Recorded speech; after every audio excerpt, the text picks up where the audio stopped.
اس واسطے اس طرح کا حکم تو نہیں دیتے جیسے 5 نمازوں کا، لیکن ترغیب دیتے۔ چنانچہ اس کا نتیجہ یہ تھا کہ صحابہ کرام رضی اللہ تعالیٰ عنہ کی اکثریت رات کی نماز کی عادی تھی، اور قرآن کریم نے رات کی نماز پڑھنے والوں کی بڑی تعریف فرمائی۔ کانوا قلیلا من اللیل ما یہجعون وبالاسحار هم یستغفرون۔ سورہ مزمل پوری اسی رات کی نماز کے لیے نازل ہوئی ہے۔ تو یہ ہے بڑی عظیم نعمت، اور جو شخص اللہ تبارک و تعالیٰ کے راستے پر چلنا چاہتا ہو، اپنی اصلاح چاہتا ہو، اس کے لیے یہ یوں سمجھو کہ تقریباً ضروری جیسے اعمال میں سے ہے کہ رات کی نماز کا کچھ حصہ وہ پائے، کم از کم عادی۔ البتہ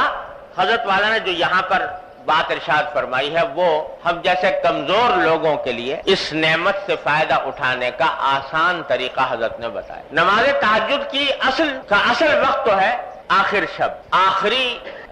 رات کا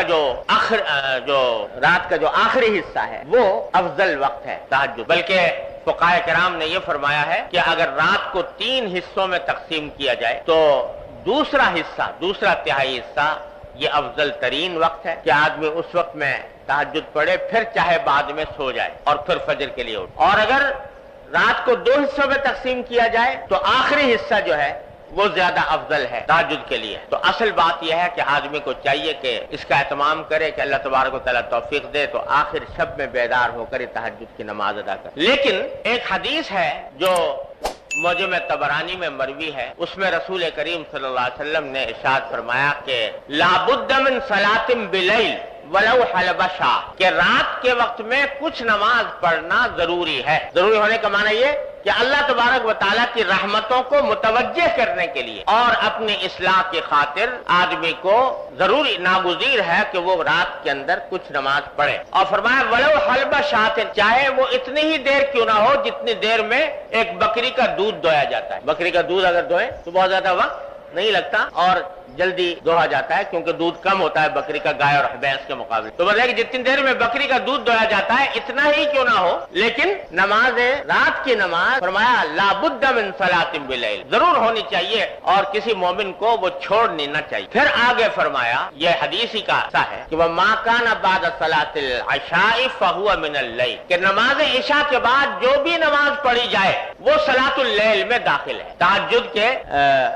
کے مفہوم میں داخل ہے، جو عشاء کے بعد جو بھی نماز پڑھی۔ اس نے اس حدیث میں رسول کریم سرور دو عالم صلی اللہ علیہ وسلم نے ہم جیسے کمزوروں کے لیے یہ آسانی کا راستہ تجویز فرما دیا کہ اگر سونے کے بعد اٹھنا مشکل ہو رہا ہے تو اول شب میں نماز عشاء پڑھنے کے بعد بھی اگر کچھ نماز تہجد کی نیت سے، صلاۃ اللیل کی نیت سے پڑھ لی جائے تو انشاءاللہ تہجد اور صلاۃ اللیل کی برکات سے محرومی نہیں ہوگی۔ اس لیے بزرگ فرماتے ہیں کہ آدمی کو کوشش تو پوری یہ کرنی چاہیے کہ آخر شب میں اٹھ جائے، لیکن اگر اس کی عادت نہیں پڑی یا کوئی عارض درپیش ہے تو نماز عشاء کے بعد اور وتر سے پہلے اور عشاء کے بعد کچھ رکعتیں پڑھنے کا معمول بنا لے بنیت تہجد بنیت صلاۃ اللیل۔ وہ تو روزانہ پابندی سے پڑھے، ساتھ ہی کوشش کرتے رہے کہ آخر شب میں بھی آنکھ کھل جائے، اور آخر شب میں آنکھ کھل جائے تو پھر اس وقت میں جتنی توفیق ہو اس وقت میں پڑھ لے، اور اگر فرض کرو آنکھ نہ کھلی تو کم از کم عشاء اور وتر کے درمیان جو نماز پڑھی ہے وہ صلاۃ اللیل تہجد کے حکم میں انشاءاللہ لکھی جائے گی، اور تہجد اور صلاۃ اللیل کی برکات سے مکمل محرومی نہیں ہوگی۔ تو یہ کام تو بھائی ہر مومن کو کرنا ہی چاہیے کہ عشاء اور وتر کے درمیان کچھ رکعتیں پڑھ لے تہجد کی نیت، 4 پڑھ لے، 6 پڑھ لے، 8 پڑھ لے، جتنی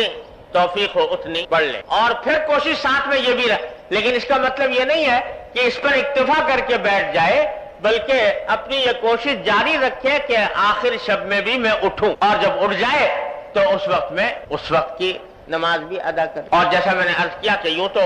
نماز تہجد کے لیے کوئی خاص تعداد اس طرح کی مقرر نہیں ہے کہ بھئی اتنی ہی پڑھنی ہے، ضرور جتنے بھی موقع مل جائے، 2 پڑھ لے، 4 پڑھ لے، 6 پڑھ لے، 8 پڑھ لے، 10 پڑھ لے، 12 پڑھ لے، سب جائز ہے، اور اس میں سے کچھ اول شب میں پڑھ لے، کچھ آخر شب میں پڑھ لے، یہ بھی جائز ہے۔ اور البتہ وتر کا حکم یہ ہے کہ اگر آخر شب میں اٹھنے کا پکا یقین ہو تب تو وتر آخر شب میں پڑھنے چاہیے، اور اگر پکا یقین نہیں ہے، پتہ نہیں کہ میری آنکھ کھلے گی کہ نہیں کھلے گی، تو پھر وہ وتر